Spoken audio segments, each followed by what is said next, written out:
Publikimi i fundit I dokumenteve lidhur me hetimin e Departamentit Amerikan të Drejtësisë mbi krimet e financierit të dënuar për abuzim seksual Jeffrey Epstein kanë shkaktuar tronditje politike në mbar botën. Dosjet që përfshin mbi 3 milion faqe dokumente janë publikuar për herë të parë pas një ligji të miratuar nga administrata e ish-presidentit Donald Trump që kërkonte zbardhjen e dokumenteve.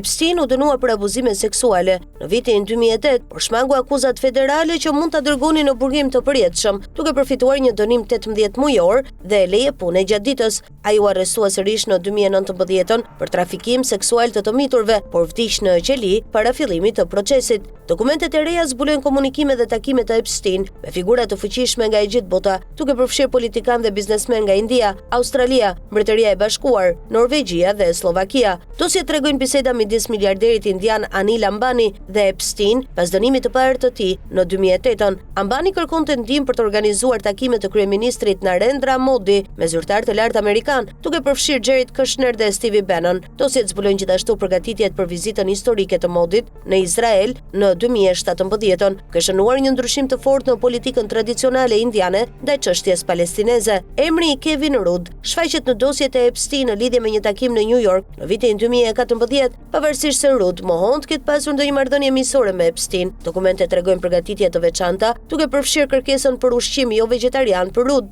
Ish-ministri britanik dhe antar në Dhomën e Lordëve dha dorëheqje nga Partia Laboriste pas lidhjeve të reja me Epstein. Dokumentet tregojnë se Epstein I kishte dhënë $75,000 Mandelsonit në 3 transaksione midis 2003 dhe 2004.